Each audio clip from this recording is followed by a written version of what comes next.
Saudara-saudara kasih Kristus, kita berjumpa lagi di hari doa GPIB.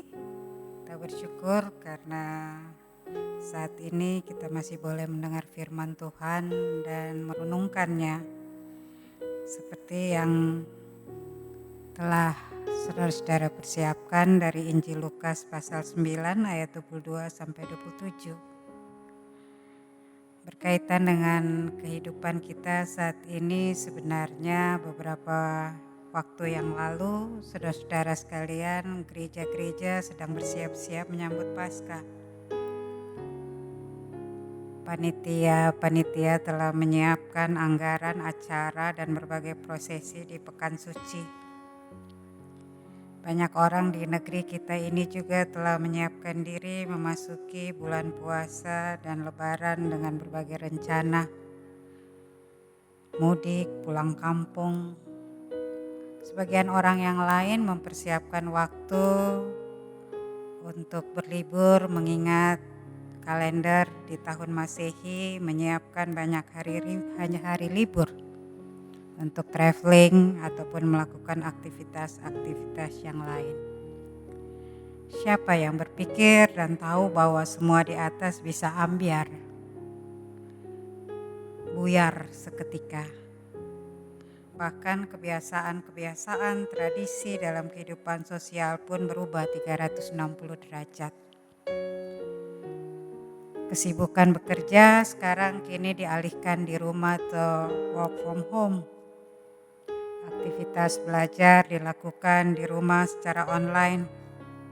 Bahkan mimbar dan altar gereja beralih ke rumah dalam ibadah keluarga. Kegiatan perdagangan terhenti seketika dan berbagai aktivitas kita pun harus kita hentikan. Semua hanya karena virus COVID-19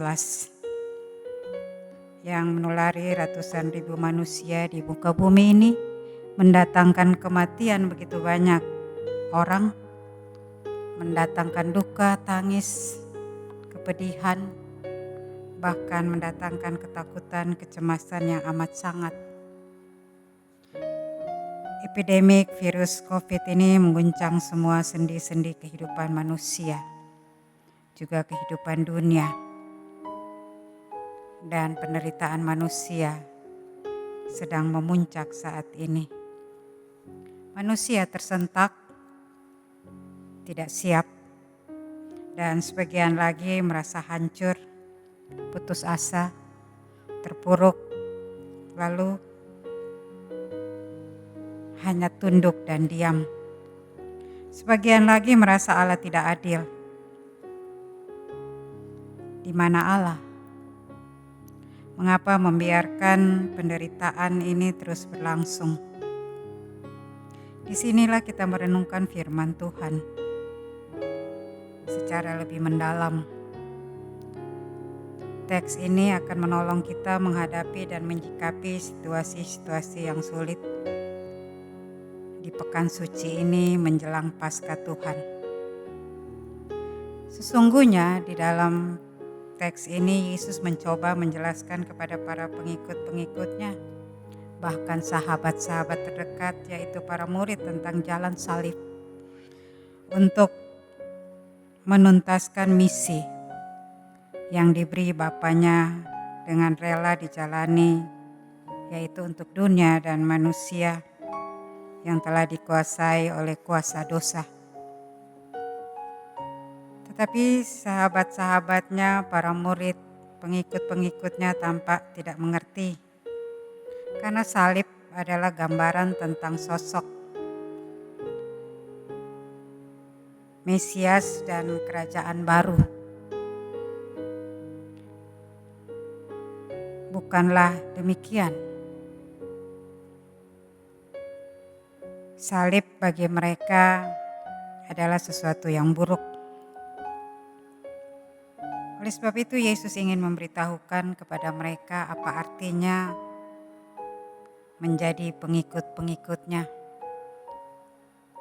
Gambaran salib yang identik dengan penghinaan, kesusahan, penderitaan, kematian.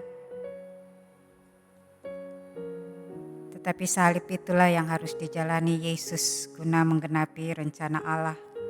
Seperti yang dikatakan di dalam ayat 22, anak manusia harus menanggung banyak penderitaan dan ditolak oleh tua-tua, imam-imam kepala dan ahli-ahli Taurat, lalu dibunuh dan dibangkitkan pada hari ketiga. Salib itu harus dijalani oleh Yesus untuk menggenapi rencana Allah bagi dunia, bagi manusia. Untuk itu siapa yang menerima dan percaya kepada Yesus sebagai Tuhan dan Juru Selamat, maka Yesus meminta untuk menyerahkan diri, mengikuti Dia, memikul salib, menyangkal diri dalam pengertian pengorbanan dan taat pada kehendak-Nya.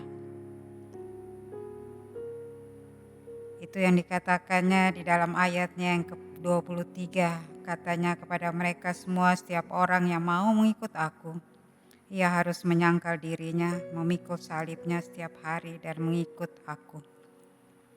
Kata setiap hari ini mau dikatakan kepada saudara dan saya bahwa memikul salib, mengikut Dia, menyangkal diri dan taat kepadanya, itu harus diwujudkan di dalam perilaku dan tindak yang dilakukan dalam keseharian hidup dengan komitmen yang penuh tentunya.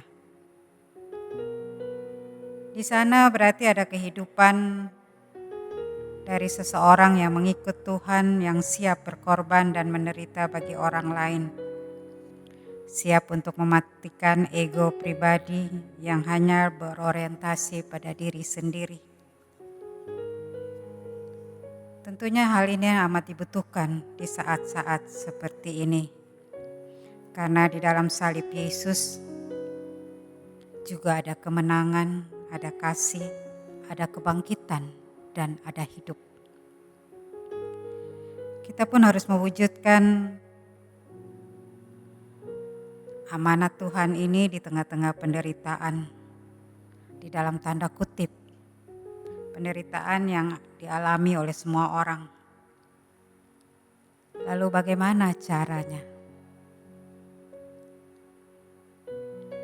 Kalau kita bicara tentang menyangkal diri dan memikul salib, berarti kita harus menghentikan ego kita, keseluruhan ego kita.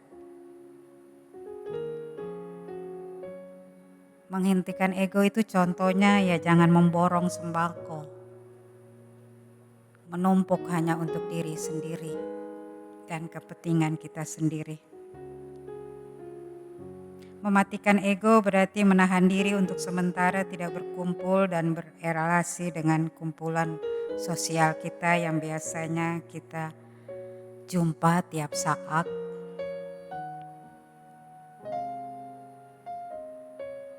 Menahan diri juga untuk tidak menyebarkan berita-berita hoax atau yang dapat melemahkan jiwa dan batin seseorang.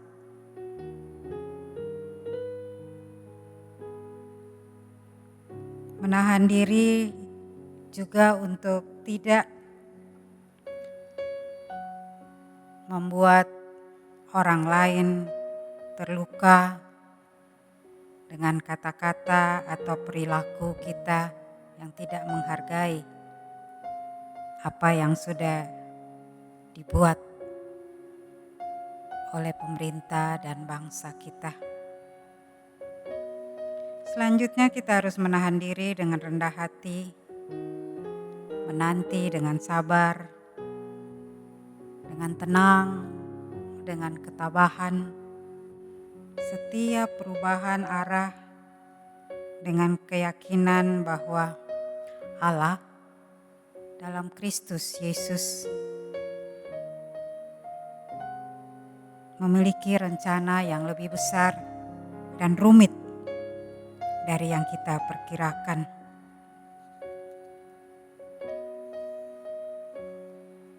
Itu berkaitan dengan apa yang Yesus katakan.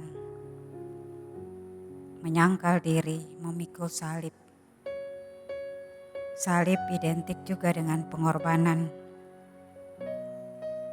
Pengorbanan yang Yesus maksudkan itu, saudara-saudara, saya pahami saat ini dalam pengorbanan yang dilakukan oleh saudara-saudara kita yang telah melakukan tugas yang luar biasa,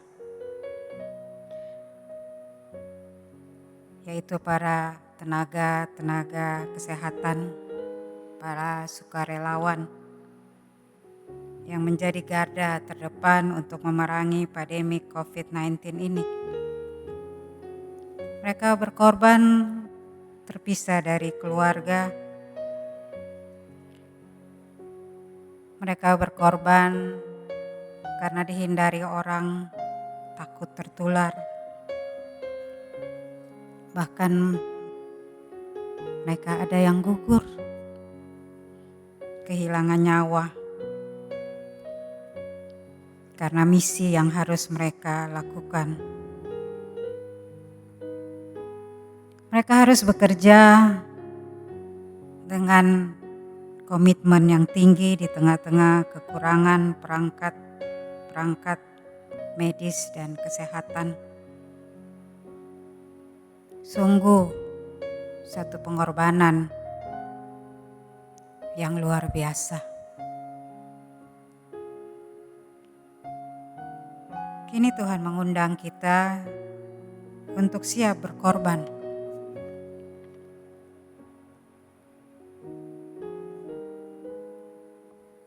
Apa yang bisa saudara-saudara lakukan? Paling tidak berkorban untuk mengubah segala kebiasaan-kebiasaan, tradisi-tradisi, termasuk menjadikan rumah dan keluarga sebagai gereja kecil untuk beribadah. Berkorban untuk memindahkan meja perjamuan keluar dari tembok-tembok gereja sebagai kesempatan berbagi roti dan anggur untuk mereka yang tidak berdaya, sebagai tanda kasih yang Yesus telah lakukan bagi dunia, bagi manusia.